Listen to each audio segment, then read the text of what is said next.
Bom, vamos lá. A gente vai hoje dar continuidade e vai falar hoje sobre um ponto bem interessante, né? A gente tem falado sobre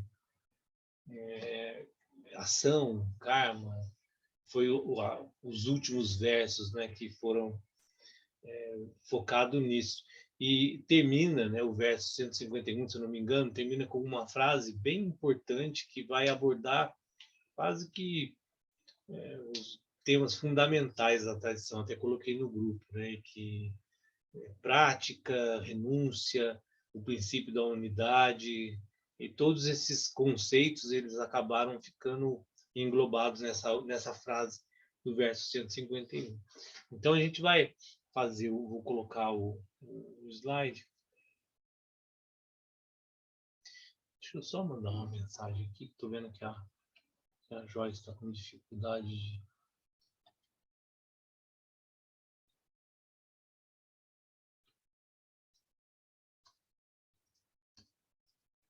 Rapidinho aqui.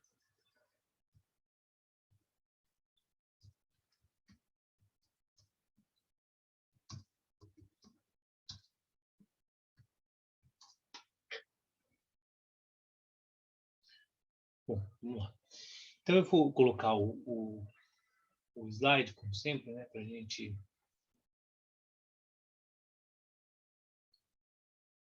fazer aquele...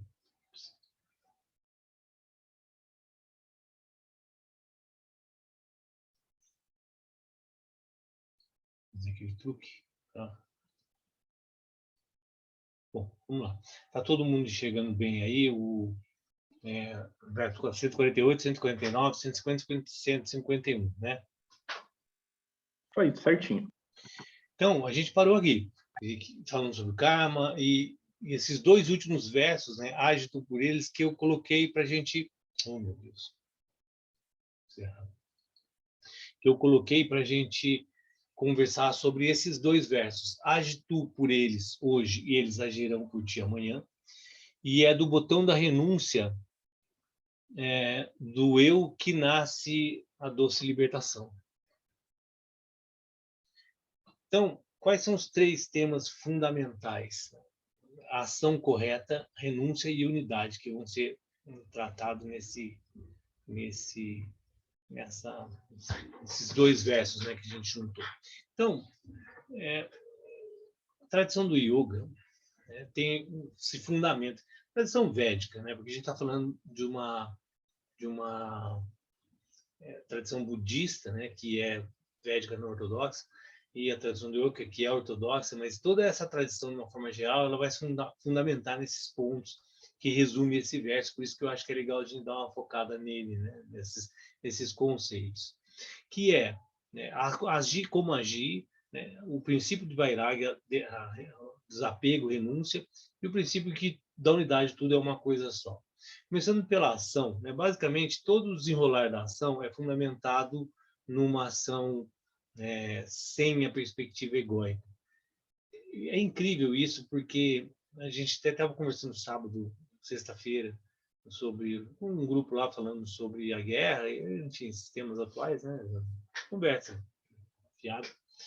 E é incrível porque, no final, se o ser humano entender esse conceito, né, de uma ação não egóica, de uma ação conectada para que o conjunto, né, a unidade, funcione de forma harmônica, resolve todos os problemas, né? Grande parte dos problemas da humanidade é fundamentado numa ação individual, né, no qual a gente busca, que foi bem discutido isso nos versos anteriores, numa ação visando algo da individualidade. Esse é o grande... Até Patanjali, no Yoga Sutra, ele traça toda a teoria das aflições mentais, né, no que aflige nossa mente, fundamentado nesses dois princípios: a ignorância da existência de algo, né, que experiencia esse mundo, né, desse observador, e do princípio da identificação com o corpo, no ser, nós somos o corpo e a mente, identificamos com isso, e gerando o princípio que nós somos um ser individual. Daí desdobram-se todos os problemas. Aí vem a mente, funcionamento da mente, etc. Mas essa é a raiz, praticamente, de toda a desconexão, aonde a reconexão, né, deveria ser um princípio da religião, reconectar a gente a esse conceito de unidade. Porque todas as ações, se elas forem fundamentadas num princípio de unificação, de harmonia, né, e não em ganhar alguma coisa, seja qual for o princípio desse ganho, seja sutil, bom, ruim, não importa, se for realmente uma ação desinteressada, todos os problemas se desfazem, né, dessa desarmonia que a gente vive. Até eu postei no meu Instagram hoje uma cena que eu achei extremamente bonita, até eu acho que fez também, que é uma menina dando comida para os pombos numa praça na Ucrânia, no meio do bombardeio. Quer dizer, no meio de uma guerra de bombardeio, ainda, e ela sorrindo, assim, feliz, lá, alimentando os pombos. No meio de uma guerra onde está todo mundo preocupado em se salvar, toda essa declinação do ser humano no seu princípio mais animal, toda essa questão humanitária que passa a guerra, a pessoa se preocupar em dar comida para o pombo na praça, e feliz, e sorrindo. Esse são pessoas que estão num outro nível de compreensão, né? Que elas não estão simplesmente preocupadas em se salvar, em se autoafirmar, que é o princípio da natureza, que gera todo esse individualismo, e aí usa-se de todos os recursos para se autoafirmar em qualquer nível que seja. Não, está preocupado em, né, experienciar a vida da forma como é e sempre buscando esse conceito de unidade. Então, essa ação correta, ela é fundamentada nesse princípio de agir sem interesse, agir sem esperar nada em troca. E aí o que eu coloquei sobre o Tantra, né? Três conceitos do yoga, três conceitos da tradição védica, Tantra, Abhyasa e Vairagya, né? Tantra nem é védico, na verdade, né? Seria às vezes conhecido como Quinto Vedas, é um conjunto de escrituras que não faz parte dos Vedas, mas faz parte dessa tradição de uma forma geral. E por que eu coloquei isso? Porque o Tantra, apesar dele ser muito mal interpretado, ele significa disciplina, significa uma técnica. Né? Tantra não é uma filosofia, é um conjunto de técnicas. Na palavra, né, etimológica, deriva de tan, que significa expandir, e tanto que forma fio ou cordão, ou uma teia. Então, o que significa Tantra, né? No seu sentido de fio, de teia, né? E no outro sentido, é sempre lembrando que sânscrito são conceitos, né? Não existe uma tradução específica para a palavra em si. E esse conceito da palavra Tantra, que a palavra Tantra traz, no seu sentido de teia, é esse conjunto de intermináveis que foi bem discutido nos versos anteriores, por isso que eu acho que esse verso final é super importante, porque ele coroa todo esse conjunto de versos que vieram antes, falando sobre karma, sobre essa ação conjunta de reação, e que ele fala, age por eles hoje e eles agirão por ti amanhã. Quer dizer, é um conjunto interrelacionado de ações que vão gerando todo esse funcionamento do universo. Tudo que é feito gera uma reação e toda essa reação ela é interrelacionada, né, com todos os seres. Então, não existe nada que seja separado, né? E aí vem o conceito final da unidade. Todas as ações e todas as existências do universo, elas são interrelacionadas e todas as ações contribuem para esse sistema funcionar de forma harmônica ou desarmônica, que vem os conceitos de bom, bem e mal, e etc. Então, essa teia, né? O que é Tantra? É conhecer esse funcionamento em conjunto, essa teia de ações e reações, esse sistema, né? E aí, por que também significa ritual ou doutrina? Porque através, né, os rituais são as formalizações das ações, né? O Yajurveda, que é um dos Vedas, né? Ele é a concretizações dos mantras, né? De toda a estrutura de filosofia, ela tem que se concretizar de alguma forma. Isso vem as doutrinas, os rituais, né? As formas humanas da gente trazer isso para o meio prático. Então, o Tantra é essa prática. E no final, né, o que é buscar uma ação correta? Para que se a gente busque uma ação correta, o primeiro ponto é a gente entender como funciona o nosso veículo. Isso a gente já falou bastante também. Nós experienciamos o mundo através do corpo, uma mente, dessa estrutura, desse veículo. Como é que a gente usa isso da melhor forma possível? Né? Como usar o corpo e a mente da melhor forma possível? Então, aprender que é autoconhecimento, aprender a utilizar esse equipamento de forma, né, correta, basicamente uma das principais lições que a gente tem que tirar dessa existência. Então, o Tantra é isso. O Tantra é essa disciplina, essa tecnologia, essa teia, esse conjunto de rituais, essa doutrina que nos ensina a usar o nosso corpo, a nossa mente e experienciar esse conjunto de ações que estão interrelacionadas.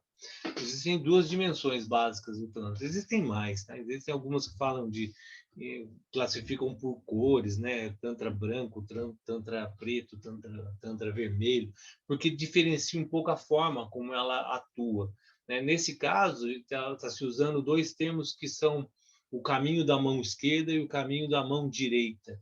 O caminho da mão esquerda é mais rudimentar, então envolve mais uma estrutura ritualística, onde envolve mais ações externas. E aí, nesse ponto que acaba, né, desvirtuando, porque de um conjunto de cento e poucas técnicas que oferecem, né, algumas oferecem ações que estão envolvidas com o nosso corpo, e parte do nosso corpo é energia sexual. E, às vezes, de 120, 3, 4 rituais são feitos com a característica externa, utilizando a energia sexual como uma fonte de energia. E aí pega-se esse ponto e utiliza isso, né? Tantra é muito envolvido com questão de massagem, energia de sexo, enfim, toda uma compreensão errônea, né, do que é Tantra, fundamentado em um ponto específico que é muito característico humano, né? Que pega uma coisa, distorce tudo e vê de um prisma só, que é mais ligado a esse caminho da mão esquerda. O caminho da mão direita, que já é mais refinado, que é mais interno, independe de contatos externos, né? Então é o trabalho que a gente faz no yoga. O yoga é tantra, fundamentalmente. É você trabalhar os asanas, trabalhar pranayama, trabalhar toda essa estrutura de compreensão e utilização do corpo e mente, é tantra. Então o tantra, ele é a estruturação da ação. Então por isso que quando ele fala assim, age tu por eles hoje e eles agirão por ti amanhã, fundamentalmente está falando do conceito de unidade, que a gente vai falar um pouquinho no final. Mas está falando do conceito de ação. E agir por eles é um conceito de renúncia. Então, nessa frase, nesse verso, ele fala, é do botão da renúncia, né, do botão no sentido de florescimento, do botão da renúncia, do eu, que nasce o doce da libertação final. É espetacular que em 2 versos resume toda a estrutura, né, de pensamento filosófico védico e de várias outras filosofias também. Então, quando ele fala age tu por eles, primeiro essa discussão, como agir? Como agir você precisa conhecer o seu funcionamento, né, de corpo e mente, né? Corpo, energia e mente. As três dimensões podem ser aí, compreendidas em várias outras dimensões, mas fundamentalmente essas 3 dimensões. Isso envolve ritualizar, quer dizer, criar uma disciplina e uma forma de estabelecer essa utilização. Então, esse refino do Tantra da mão direita, como está colocado aí, ele é essa estruturação de conhecimento e ação, né? Desenvolver ação. Sendo que lá no final, como a gente começou a conversa, essa ação ela tem que ser desinteressada, né? Livre do ego, que está sendo colocado também nesses versos, né? Então, o Tantra significa que a gente é capaz de ampliar o máximo possível a nossa existência. Tem uma passagem, que eu não lembro exatamente aonde, nos Vedas, não sei se é nos Vedas, algum livro que analisa os Vedas, que fala exatamente sobre um resumo muito simples dos Vedas, o que é? Buscar a utilização da nossa potencialidade máxima. Então, na medida que a gente tem um conjunto de energia, né, um conjunto de estrutura física, um conjunto mental, né, e uma consciência que experiencia tudo isso, como fazer acontecer essa existência? Então, o Tantra é essa capacidade máxima de uso. Aí tem a colocação de tornar a mente afiada, é Tantra. Eu acho que tenho falado muito isso em todas as ocasiões que é pertinente, que o ponto fundamental da nossa existência é aproveitar ao máximo a capacidade que a nossa mente oferece, né? Eu acho que é o maior dos instrumentos que a gente tem de conexão com esse mundo. Não aproveitar isso, não usar isso ao máximo, acho que é um desperdício da nossa existência como humano. E o Tantra é esse conjunto de rituais e práticas, né, que faz com que a gente fazer as energias trabalharem em seu coração e se tornar amoroso. Quer dizer, é fundamentar a nossa estrutura existencial, né, e realmente a gente se conectar. Eu acredito profundamente que a gente está num breve momento, diante de um curto tempo, a gente vai começar a passar por uma estrutura bem importante de transformação na forma como o ser humano atua no mundo.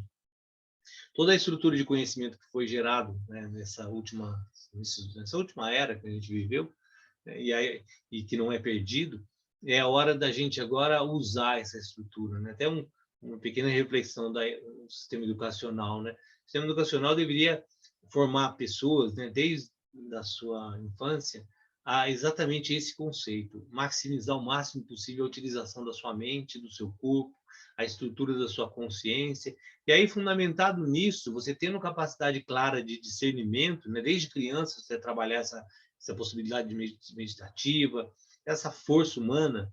E aí o que acontece? Quando essa criança se transformar em adolescente, começar a vislumbrar um caminho, ele busca as informações que estão disponíveis, né? Hoje tem milhares de formas de você se conectar à informação através da internet, como a gente está agora, através de arquivos, de livros, está tudo feito, né? Toda a base de conhecimento foi desenvolvida, tecnológica e de conhecimento. Então, agora, a pessoa deveria chegar num ponto de não escolher uma carreira, mas de acessar informações que fossem necessárias para a vida dela, se ela tiver um discernimento, né? Porque volume de informação, volume de disciplinas e rituais sobram, né, no mundo hoje. Então, não tem mais necessidade da pessoa fazer um curso numa faculdade, ela tem necessidade de ter acesso a informações que criam possibilidades para ela nessa existência, né? Então, eu acho que essa é a grande virada, né, que a gente está vislumbrando. Então, a pessoa não tem que ter uma religião, não tem que ir para uma faculdade, ela não tem que fazer um caminho específico, ela tem que trabalhar a capacidade potencial dela como corpo e mente. À medida que ela tiver essa possibilidade bem desenvolvida, bem sustentada, ela tem discernimento para poder escolher as informações, as religiões, as informações que ela quiser. Uma das metáforas utilizadas muito é a questão da abelha. A abelha, ela vai, né, e pega o néctar em todas as flores. Então, não tem necessidade de ser uma religião, uma escola ou uma coisa qualquer. Ele vai buscar essas informações que estão disponíveis, né? De alguma forma, tudo já está disponível, né? Essa materialização dos registros acásticos do inconsciente coletivo, né? A rede da internet é um grande inconsciente coletivo. Está tudo lá, você pode acessar. E aí não precisa mais ter uma qualidade de um rishi, né? De um vidente, de um sábio de antigamente para conectar esse conhecimento de forma meditativa. Hoje você liga o computador e conecta.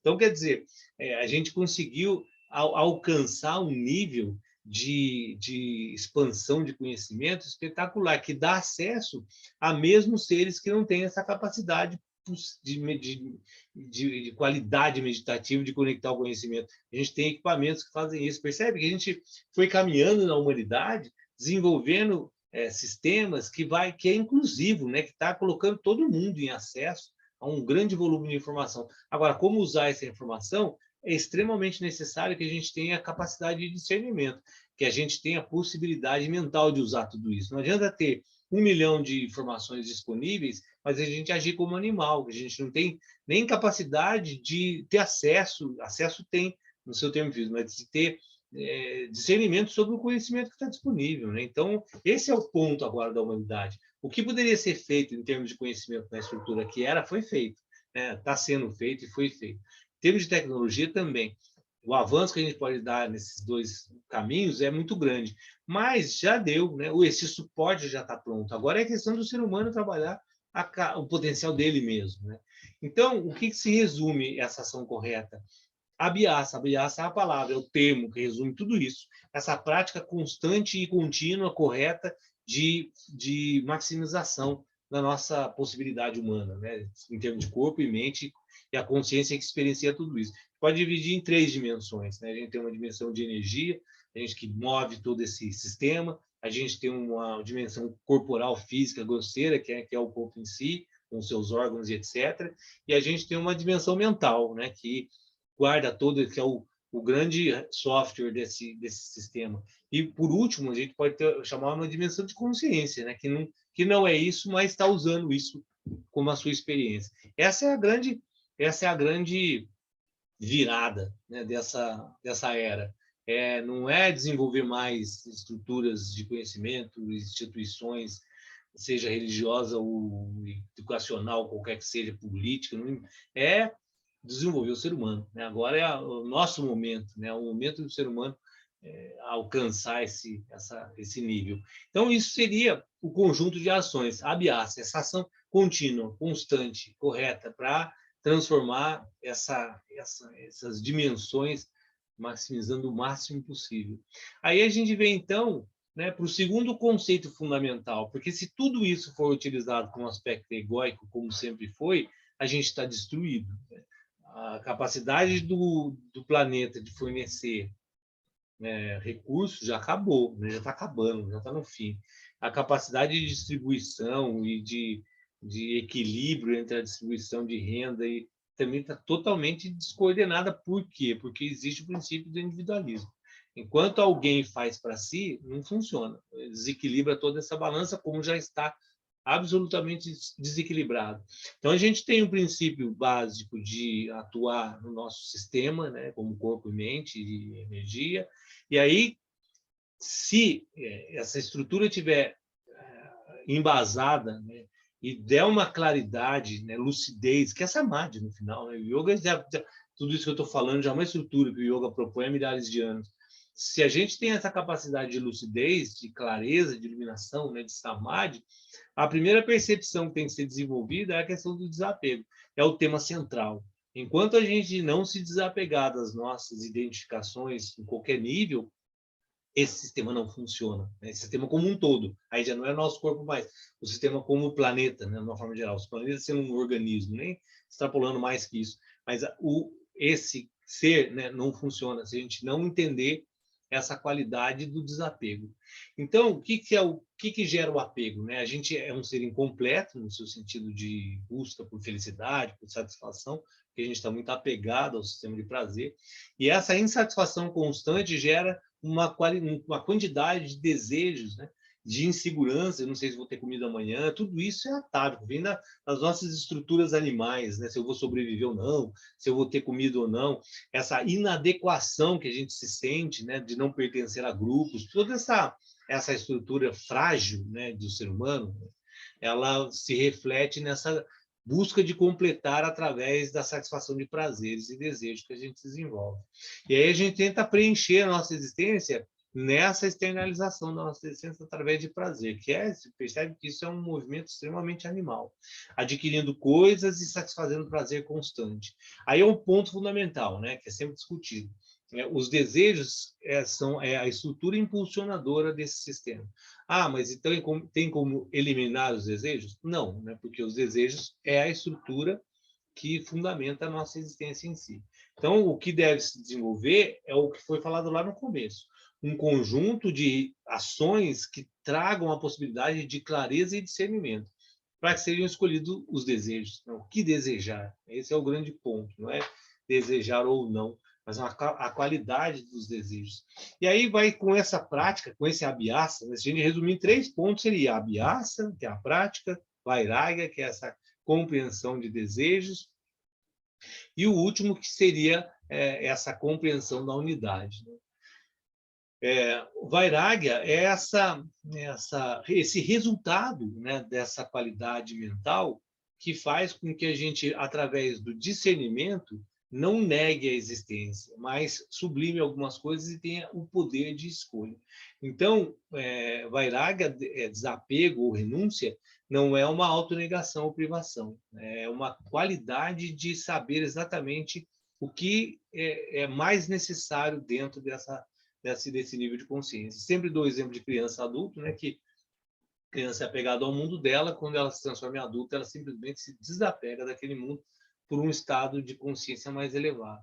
Então, em nenhum momento ele pode ser um estado de repressão, né? Não pode em nenhum momento ser privação, tem que ser sempre uma qualidade de consciência, no qual se desapega daquilo que não é mais necessário, por uma sublimação, por uma compreensão, nunca por repressão. A repressão sempre vai dar um desequilíbrio nesse funcionamento. Então, quando a gente compreende, né, de forma... E é um trabalho, né? É um exercício, né? Não é uma coisa que vai se adquirir naturalmente. Essa compreensão, esse desvínculo, né, dos apegos instintivos e animais é um trabalho, é uma prática. Por isso, volta ao início, né? O primeiro ponto é prática. Depois a prática que leva, e aí você tem uma gama de sistemas que trazem essa possibilidade. Dentro da estrutura que a gente está vendo, coloquei o Tantra, mas existem outros, né? Outras formas de trabalhar essa prática constante, que vai levar a essa qualidade de desapego. Isso compreendido, esses condicionamentos, né? Essa escravidão no qual a gente está preso no nosso sistema físico e mental, começam a se desaparecer. E como é que se desenvolve essa compreensão? É preciso entender o que gera o prazer, o que gera a estrutura de desejos, né? Então, o desejo ele é o que impulsiona a natureza. O desejo de se autoafirmar é extremamente fundamental, que no yoga é chamado de abhinivesha, né? Que é o apego à vida, ou o medo da morte, que é traduzido às vezes. É esse sentido de querer, de qualquer forma, sobreviver. Em qualquer situação, seja mais, até uma fala do Sadhguru, que é muito interessante, acho que eu já até comentei, um cara que faz pós-graduação na Índia, numa faculdade e tal, fala assim, mas eu perdi o propósito da vida. Fala para Sadhguru, né? Aí, o que você pode me falar sobre isso? E é um cara assim, extremamente qualificado em termos acadêmicos. E aí Sadhguru vira para ele e fala assim, olha, se você tentar pisar numa formiga, ela vai tentar o máximo possível sobreviver. E aí ele fala, né, pergunte para a formiga qual é o propósito da vida. Se você, com todo esse conhecimento, né, perde o propósito, qualquer ser da existência busca constantemente, né, sobreviver. Não tem essa idealização de propósito, é a natureza, né? Tentar buscar, se colocar e se autoafirmar de qualquer forma na existência. Então, esse princípio ele está arraigado na existência mais instintiva de qualquer ser, não do ser humano. Então, o que acontece? Esse desejo, né, ele vai se extrapolando por autocolocação, né, autocolocação na existência, primeiro, sobrevivência, depois da sobrevivência, ele vai galgando níveis mais refinados, né? Que aí é busca de prazer, felicidade, aqueles conceitos que a gente gera como propósitos. E aí, todo esse sistema que era voltado para a sobrevivência, que numa guerra a gente vê que isso volta, né, completamente ao princípio básico de sobrevivência, né? O ser humano esquece tudo, né, e volta no seu mais primitivo, né, sua mais primitiva existência, mas quando ele não está em situação extrema, como uma guerra, por exemplo, que a gente está vivendo agora, quando ele não está, ele vai buscando um refino nessas buscas, né? E aí o prazer ele vai se tornando cada vez mais refinado, até chegar num ponto de extrapolar, né? Não ter mais propósito na busca de prazer e começar a inventar, se vocês viram aquele filme coreano, aquela série coreana no Netflix, né, que é, se não me lembro o nome, se alguém lembrar aí, me lembre, por favor, que tem aquele joguinho lá do batatinha frita que sai matando e tal, que é aquela extrapolação da busca do prazer no seu limite mais louco humano, né? Que aí vai desde o instintivo até o mais louco, né? E tem uma gama entre um e outro, que é essa busca constante e refino do prazer. E o prazer em si, que é sempre externalizado, né? São diferentes problemas no nosso sofrimento. O prazer em si, ele tem 3 pontos, que são 3 fatores que constituem a busca de prazer. E quando entende isso, que é muito simples, é bem interessante, que é uma forma de desestruturar a nossa vida fundamentada em prazer. Um ponto é que tem que ter um objeto de prazer, externo normalmente. Um outro ponto é que tem que ter um instrumento apropriado e uma disposição para que se aprecie o prazer. Esses 3 fundamentos é bem interessante entender, né? E a gente pode colocar qualquer exemplo em cima disso. A gente pode colocar uma pizza, né? Para que a gente coma uma pizza e desenvolva esse prazer, né? Aprecie esse prazer da pizza, a gente primeiro tem que ter uma pizza. O segundo ponto, a gente tem que ter um instrumento apropriado. Quer dizer, se eu estiver doente, não adianta ter pizza. Então, eu posso ter a melhor pizza do mundo, mas o meu estômago está doendo. Então, o meu instrumento não está apropriado para aquilo. Então, eu não tenho como, né, apreciar esse prazer. E o terceiro é a disposição. Quer dizer, eu tenho a pizza, meu estômago está bem, meu corpo está ótimo, mas eu não estou com fome. Então, percebe que existem 3 fatores que são absolutamente voláteis, mutantes e ocasionais, que fazem para constituir essa apreciação do prazer. Então, eu posso ter o corpo, a fome e não ter a pizza. Então, esses 3 conjuntos, esses 3 fatores têm que estar afinados para que exista essa possibilidade de apreciar o prazer. E os 3 não estão sob nosso controle, e os 3 são absolutamente ocasionais. Então, percebe que se a gente fundamentar a nossa vida inteira baseado numa busca constante de satisfação de prazer, sendo que sempre vai ter que existir esses três fatores para que satisfaçam, esses três fatores não necessariamente estão disponíveis, percebe o nível de sofrimento que a gente se autopropõe?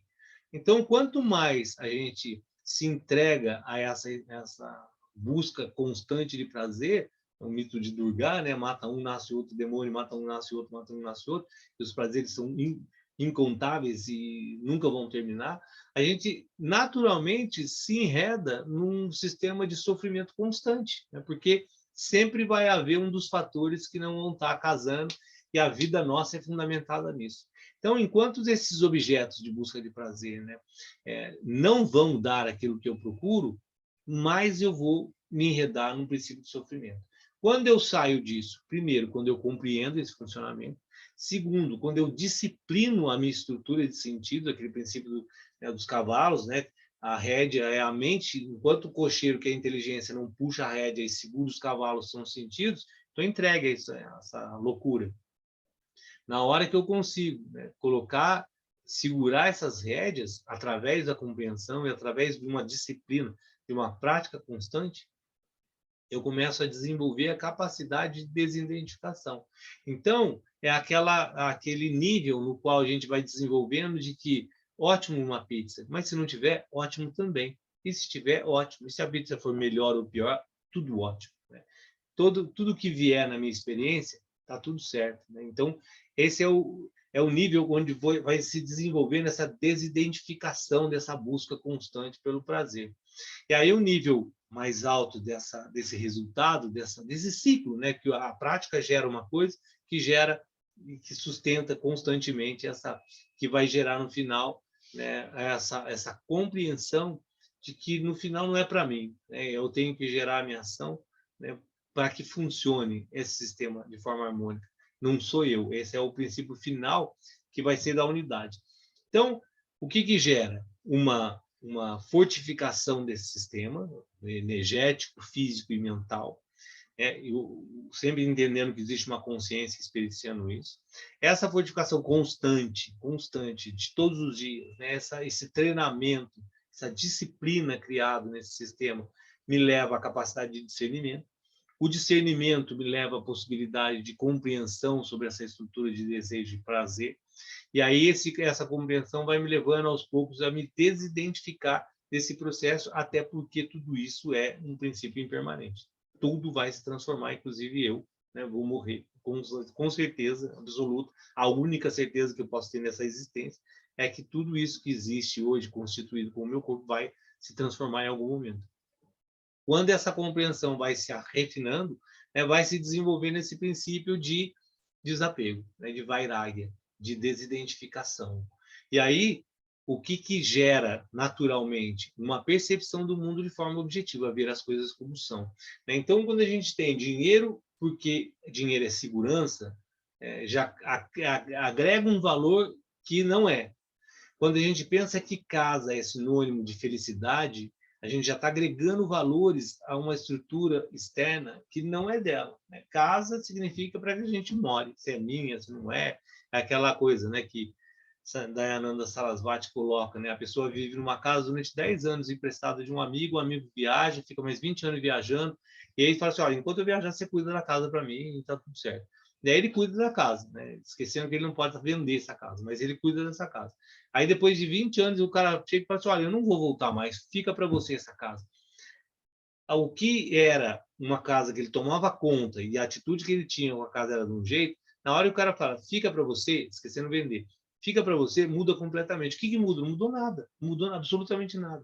Aonde ele vivia é o mesmo lugar, a casa é a mesma, toda a situação é a mesma, só muda na cabeça dele que agora eu sou proprietário e antes eu não era. Percebe? Só uma questão de posse, né? Agora eu posso tomar posse.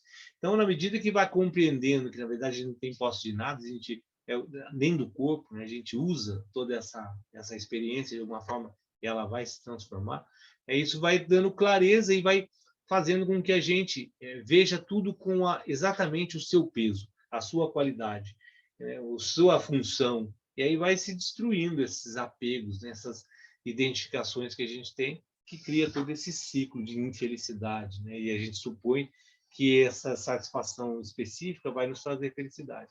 Então, a gente falou da base, né, da construção, né, falando do Tantra, da Abhyasa, todos esses conceitos védicos de ação, né, Karma Yoga, que é a ação não intencional.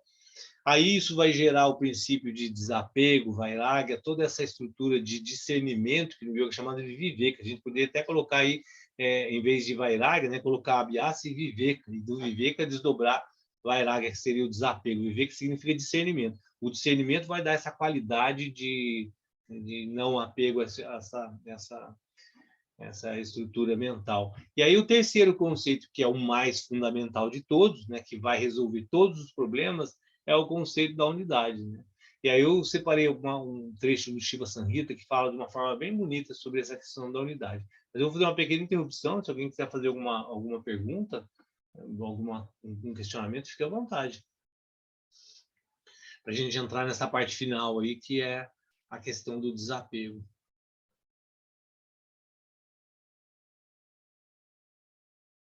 Então, vou continuar. Ninguém falou nada? Está tudo certo aí? Tranquilo aqui, Danilo. Tá de boa. Então, quando fala sobre a unidade, sempre é falado, né? Esse conceito de que somos um, tudo é uma coisa só. Mas eu achei esse ponto do Shiva Samhita bem interessante, que eu acho que dá uma outra perspectiva desse olhar sobre a unidade, né? Então, ele fala assim, esse é um texto do Shiva Samhita. A unidade, eu devia ter colocado aspas lá, esqueci. A unidade sempre existe sempre, né? A diversidade não. Há um momento que ela cessa, a diversidade. Então, existe uma coisa só que é observada de forma diversa, né? Mas, na verdade, é uma coisa só. Como se, sempre aquele exemplo, né? De um órgão do corpo, olhar e se ver tudo separado, mas, na verdade, é um corpo só. A dualidade e as demais percepções surgem somente da ilusão. Quer dizer, né? Eu recebo as informações e idealizo uma coisa. Né? Idealizo, dou nome. Dou sempre aquele exemplo também do tapete, mais fácil e rápido para a gente não perder tempo se você pega um tapete e põe no chão, é tapete, se pega um tapete e põe na parede, é quadro, se você pega aquele tapete e limpa a mesa, é pano de limpeza. Né? O que é isso? Né? Cria-se uma ilusão sobre aquele objeto, dá um nome, uma ideia, uma forma, né? Mas independente se ele está sendo usado para limpar a mesa ou na parede ou no chão, né? Existe uma realidade, né? dessa existência desse objeto que a gente classifica com um nome, ideia, e essas percepções elas são ilusórias, né? A gente dá uma ideia para aquele objeto que está sendo observado, para aquele estímulo que está sendo recebido.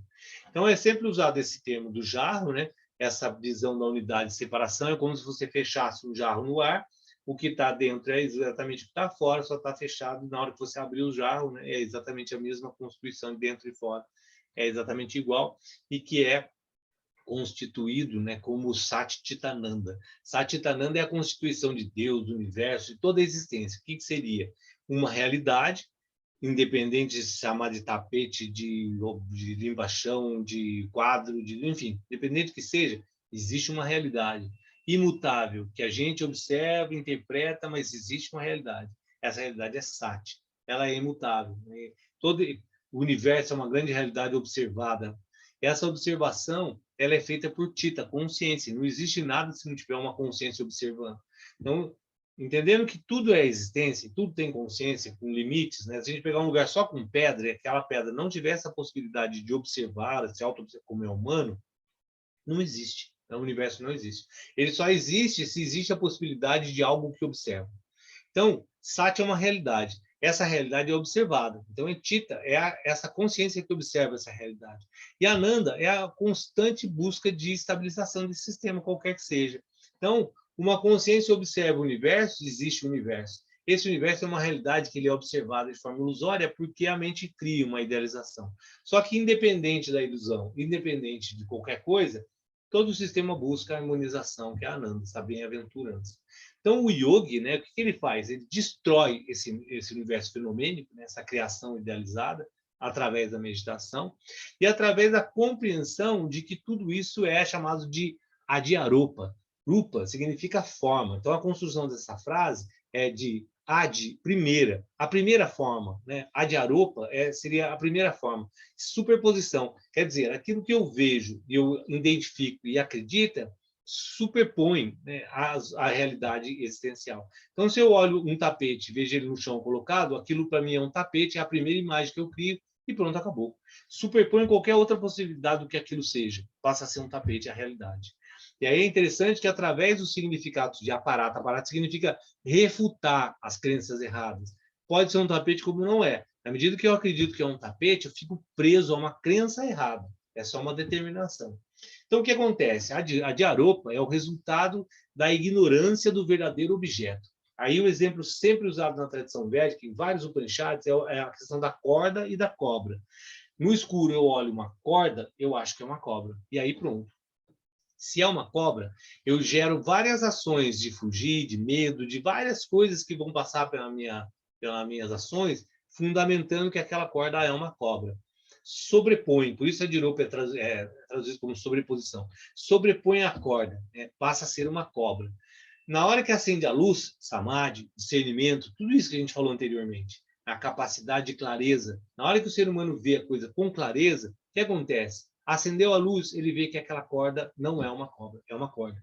E aí a diropa, que é essa percepção errônea, né, do resultado da primeira imagem, desaparece. E aí olha que coisa bem interessante. A cobra nunca existiu, nunca estava lá, não está no presente e nunca vai existir. Esse é o conceito de que quando você acorda, desperta para o mundo, esse mundo nunca existiu, não existe e nunca vai existir. Essa é a grande concepção, né, de Brahman. Brahman é essa realidade oculta que permeia todo o universo, que é permanente.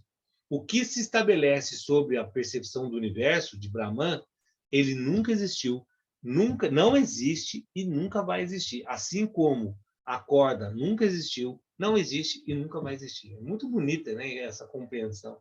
É porque fica bem claro essa percepção de Maya, né, dessa ilusão. Porque a ilusão, na medida que ela é criada, sobrepõe, e eu acredito que ela é realidade, ela passa a ser uma realidade ilusória. Na hora que eu desenvolvo a capacidade de discernimento, clareza e percebo a realidade, se desfaz na hora. Essa não é uma corda, é uma cobra. Desculpa, não é uma cobra, é uma corda. E se desfaz na hora essa questão. E nunca existiu. Enquanto eu ficar preso a essa concepção idealizada, ela vai ser uma cobra. E aí esse mundo, como está na frase, né, ele parece existir até que esse conhecimento surja. E aí, pela graça do guru, aquilo que nos tira dessa escuridão. Guru é o interruptor. Né? Na hora que você acende a luz do quarto, você percebe que a cobra não era cobra, esse é o guru. Através da graça do guru. Né? E aí é muito na tradição védica fundamentada nessa transferência oral, né, dos grandes sábios que estão trazendo esse conhecimento, que na verdade é o que a gente está fazendo, fundamentando, né, nos que os grandes sábios nos disseram. E aí é a base, né? São os grandes gurus. Através do guru e do sadhana, prática, né? Não tem outra forma, disciplina e prática, a gente consegue chegar a essa qualidade de percepção da realidade.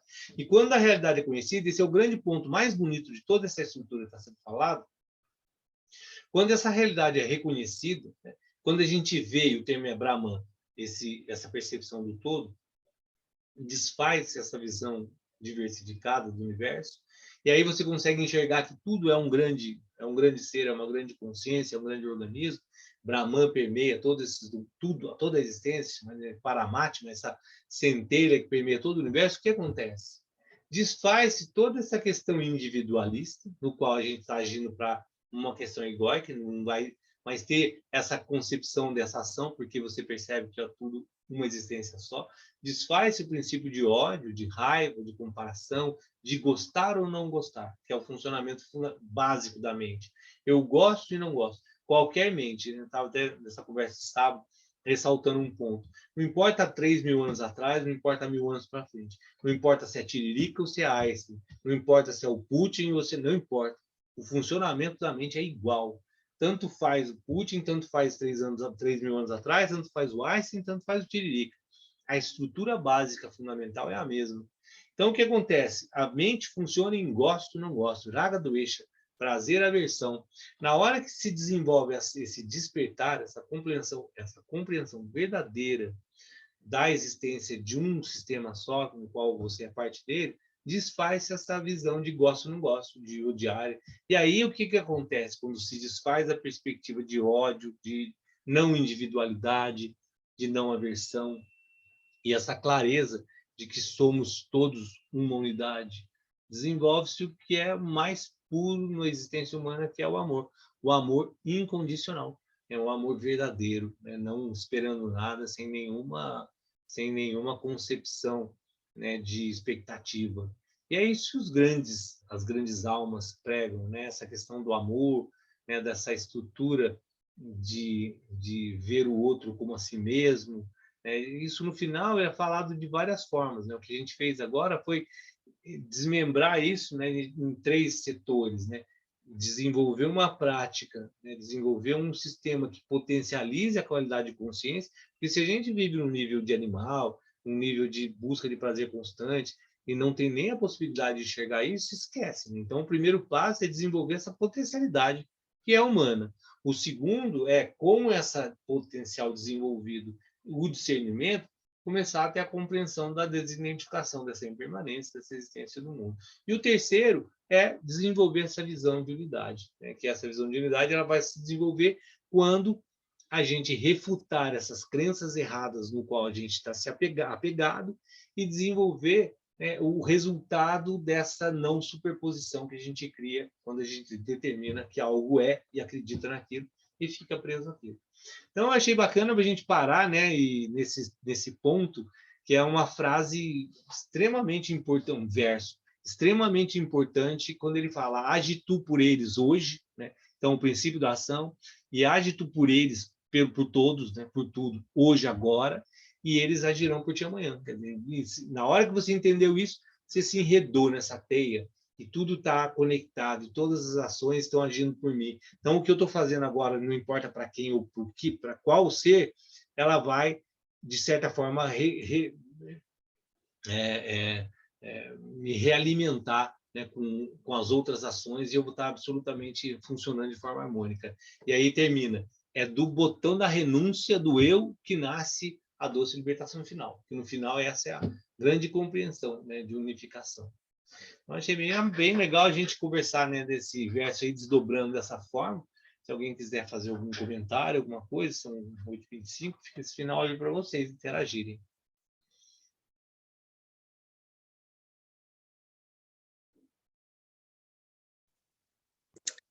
Oi, Danilo. Eu achei bem importante a sua colocação a respeito do papel da formação do ser humano, desde a escola básica, para despertar com relação ao uso da mente. Sim. E a gente teve um exemplo bem triste durante essa pandemia de algumas atitudes de pessoas querendo tirar vantagem de um mal que poderia, né, que de fato foi, muitas mortes poderiam ser evitadas, etc.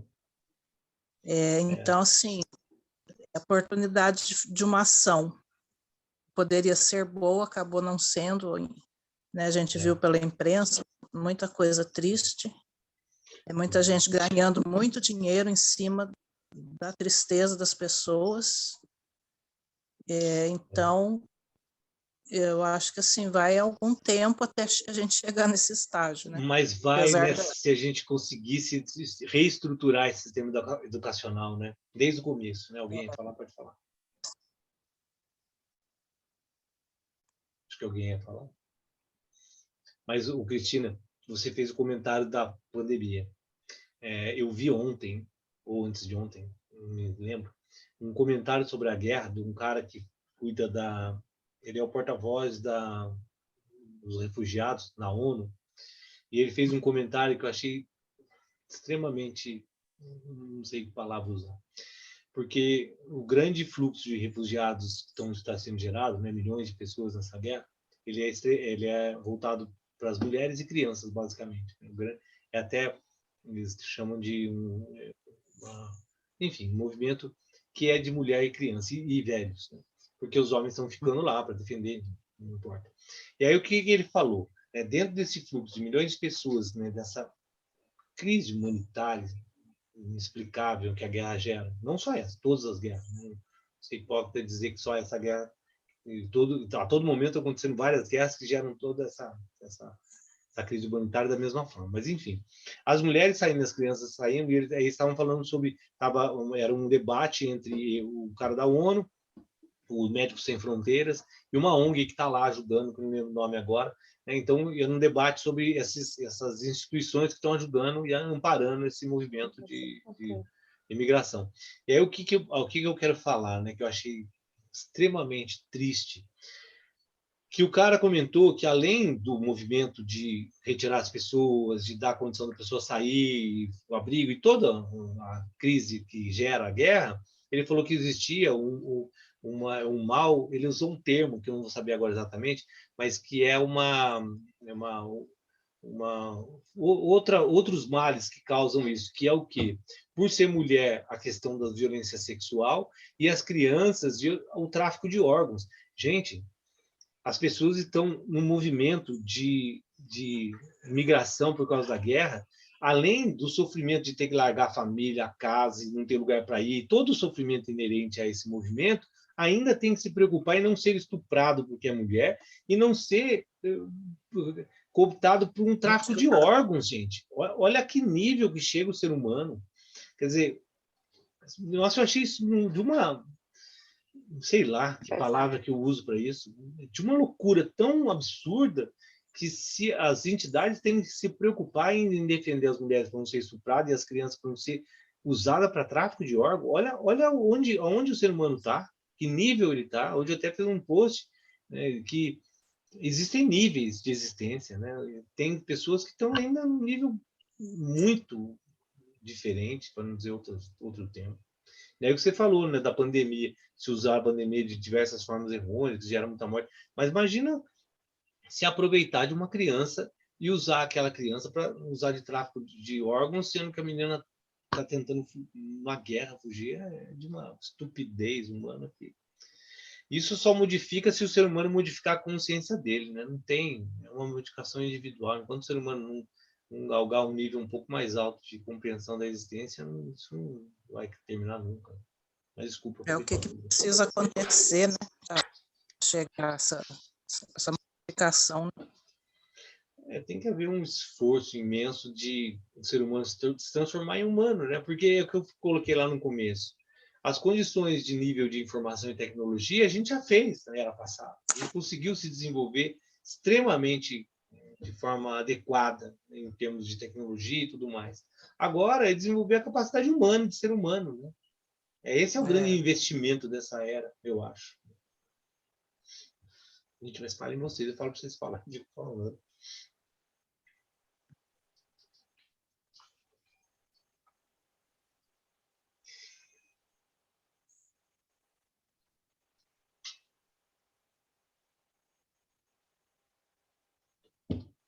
Tudo certo, gente. Se alguém quiser fazer algum comentário. Eu acho que a minha maior dificuldade é eu entender efetivamente essa questão do véu de malha, né? Porque a gente consegue, eu consigo entender isso que você falou hoje de uma maneira muito geral para mim, no meu entendimento. Ainda tenho que ler essa aula aí umas 3 ou 4 vezes para eu pegar tudo. Mas o que é real, o que não é, sabe? Isso eu tenho muita dificuldade para eu... Sim. Para eu absorver mesmo essa ideia, sabe? Então, quando ele fala ali, né, no texto, desconstruir as nossas crenças, né, ele coloca dois princípios, né? O primeiro de não a superposição, quando a gente acredita em algo, sobrepõe, né, e depois ele fala sobre a refutação de uma crença errada. Basicamente, Curi, toda a concepção do mundo ela é ilusória, né? Porque tudo é uma ideia só. Tudo é uma ideia no qual a gente acredita. Existe sempre uma realidade que está oculta, no qual a gente gera uma crença. Então, quais são os dois princípios? a primeira coisa que eu acredito, ela fica como o exemplo lá da corda, né, da cobra. Na hora que eu acredito que a corda é uma cobra, ela é uma cobra e pronto, acabou. Então eu sobreponho, né, aquela resistência. E o segundo é eu ficando acreditando nisso. Então, quais são os dois princípios? Primeiro, eu entender que toda concepção mental ela é ilusória. Tudo é uma corda, é uma cobra. Tudo está sendo colocado como uma ideia, que no final eu vou perceber que não é. Esse é o princípio. O que não quer dizer que eu não vivencie aquilo nesse momento que eu estou acreditando, mas eu sei que não é. Esse é o princípio básico de Maia. É a gente entender que é uma concepção idealizada pela mente, não é real. E fugir dessas crenças, no qual a gente coloca isso como uma realidade absoluta, e não é. Então, isso vai afetar a forma como eu vivo hoje dentro das minhas crenças? Não porque eu acredito realmente. Então, mas desenvolver essa perspectiva de que é só uma crença errada. Fica claro, Cori? Então, na medida que eu achar que a cobra é uma corda, é uma cobra, o que vai acontecer? Eu vou desenvolver várias ações relativas à cobra. Eu não vou chegar perto, eu vou ter medo, de repente eu vou até tentar matar a corda. Por quê? Porque eu acredito naquilo. Se eu tivesse a concepção já pré-concebida, já desenvolvida, de que pode ser uma corda, pode ser uma cobra, mas é tudo uma criação mental minha, a forma como eu reajo a essa situação, ela é muito mais clara e lúcida do que eu simplesmente abandonar a minha vida, tirar as pessoas, sei lá, e tacar fogo na casa para matar uma corda, percebe? Que é o que acontece. Na medida que eu consigo lidar com essa situação e buscar essa qualidade de perceber as coisas como são, eu evito um monte de ações que são fundamentadas só na ilusão. E voltando, né? Tudo é uma ilusão. É um sonho. Enquanto você sonha, você está vivenciando aquilo e está tudo certo. Mas um dia você vai acordar. O grande problema... A dualidade, ela existe na medida em que cada um tem uma visão do mundo, é isso? A dualidade ela existe pela necessidade que a mente cria de comparar as coisas para existir. Mas, na verdade, uma coisa não existe separada da outra. Não existe uma coisa e outra. Existem duas coisas no qual nós atribuímos duas faces. A dificuldade é porque existe uma identificação... E quando a gente fala do yin, do yin e yang, o O yin e claro o e o yang, escuro... exatamente essa classificação de duas forças que se opõem.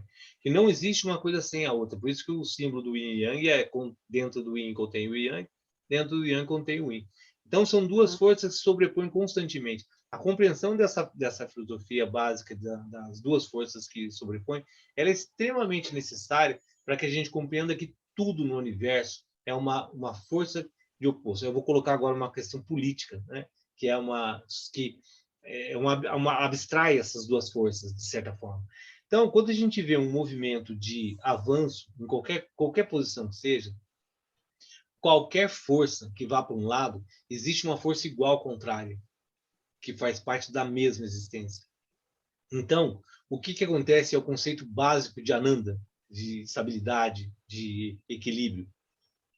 Na hora que algo vai para lá, algo vai vir para cá. Esse é o princípio de Yin Yang. Tudo tem um conceito de claro, de escuro, claro, frio, calor. Existe as atribuições do que é Yang, que é a terra, que é enfim, a existência, o fogo, o calor, e Yin, né, que é a parte interna, que seria, enfim.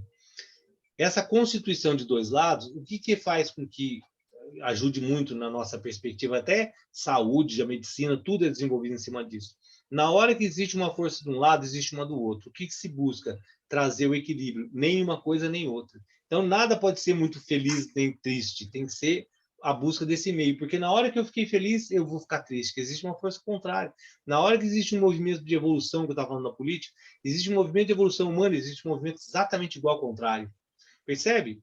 Aí a gente fala assim, mas por que existem alguns conceitos que voltou lá na Idade Média e estão falando hoje? Porque existe um conceito contrário para o outro caminho. Então, essas forças é a mesma. Quando a gente compreende isso, percebe que não está nada errado. O que está se buscando é o equilíbrio entre duas forças, que uma puxa para um lado e vai vir um exemplo exatamente do outro. Se você tem muito sucesso, vai ter fracasso. É a espelho da existência, que é o princípio de Yang. Quando a gente compreende isso, vai buscando essa existência equilibrada, que é o que todo o universo busca, independente da concepção que a gente está dando aqui de nomenclatura, de yin yang, né, de concepção mental, o universo inteiro busca esse movimento de harmonia sempre. Vai existir uma força para um lado, existe para o outro. Para um lado, existe para o outro. Então, não tem como existir um avanço sem existir uma força contrária e atraso. Uhum. Percebe que os dois são desequilíbrios? Lao Tse, que é o criador dessa estrutura aí, né? Não só Lao Tse, mas Confúcio, enfim, os criadores dessa filosofia do taoísmo, do yin yang, né? Ele coloca uma frase que todo excesso é perverso. Todos excessos são perversos. Então, não importa se é para o bem, se é para o mal. Se você excedeu, vai ter uma força contrária. Ele é um excesso, ele é perverso. Ele vai desestruturar o equilíbrio. Entendeu, Cori? É bonita essa compreensão. Porque vendo isso, fica muito claro esses movimentos que a gente tem. Às vezes a gente não se conforma, porque, nossa, por que avançou tanto e volta? Porque não existe nada que vai que não tenha uma força igual ao contrário. Uhum. Em todas as existências do universo. Foi ótimo. Imagina.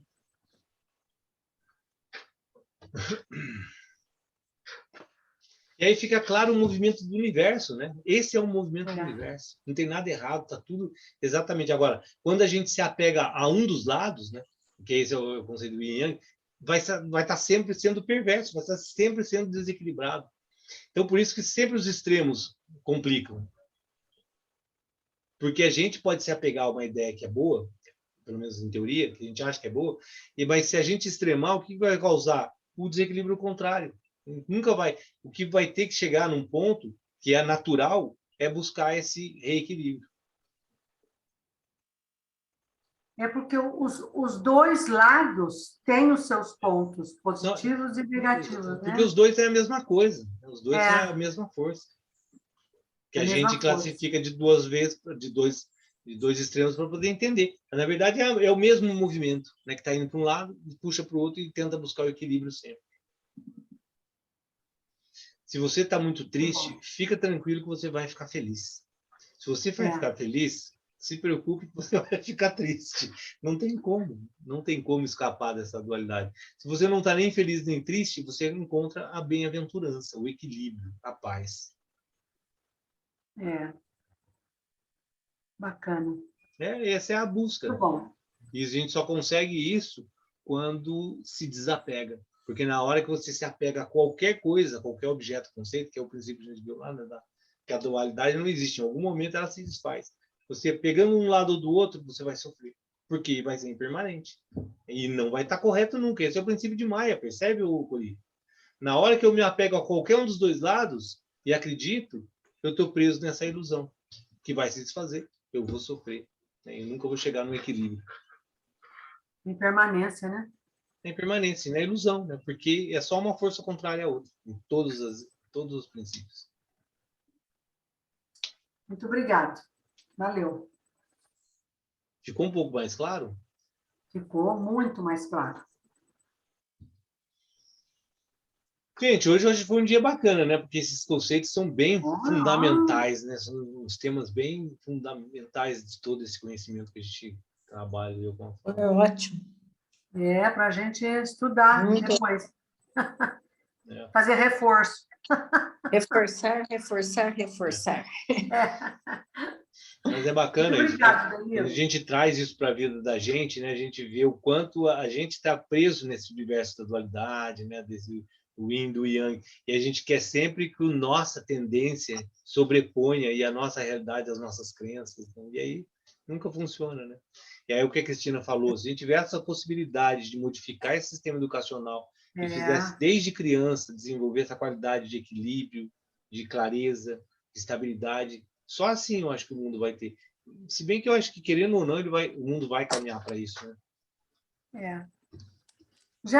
Hoje em dia a gente já vê, né, algumas linhas, né, de grandes filósofos aí até que nem estão mais entre nós, né? O Rudolf Steiner, por exemplo, né? Ele tem uma maneira de ver a educação totalmente, né? O movimento do universo. Sim. Você falou, não importa você saber, quer dizer, claro que importa, né? Mas não é o mais importante você saber geografia, história, Sim. álgebra, né? Você precisa saber o que você vai fazer com tudo isso. Né? Esse é o Você está principal. aprendendo. Como aplicar? Gente. Muito bom. Então, Obrigada, Danilo. se alguém quiser falar mais alguma coisa, fique à vontade. Se não, amanhã, 9 horas, quem puder, estamos de novo aí para trabalhar o outro lado da moeda, a parte física, o corpo, o suporte de tudo isso. Amanhã a gente Muito obrigada. Eu que agradeço. Boa Tchau, noite. gente. Boa Tchau pra noite. vocês. Namastê. Boa noite. Tchau. Boa noite. Boa manhã para quem Namastê. puder amanhã. Até amanhã.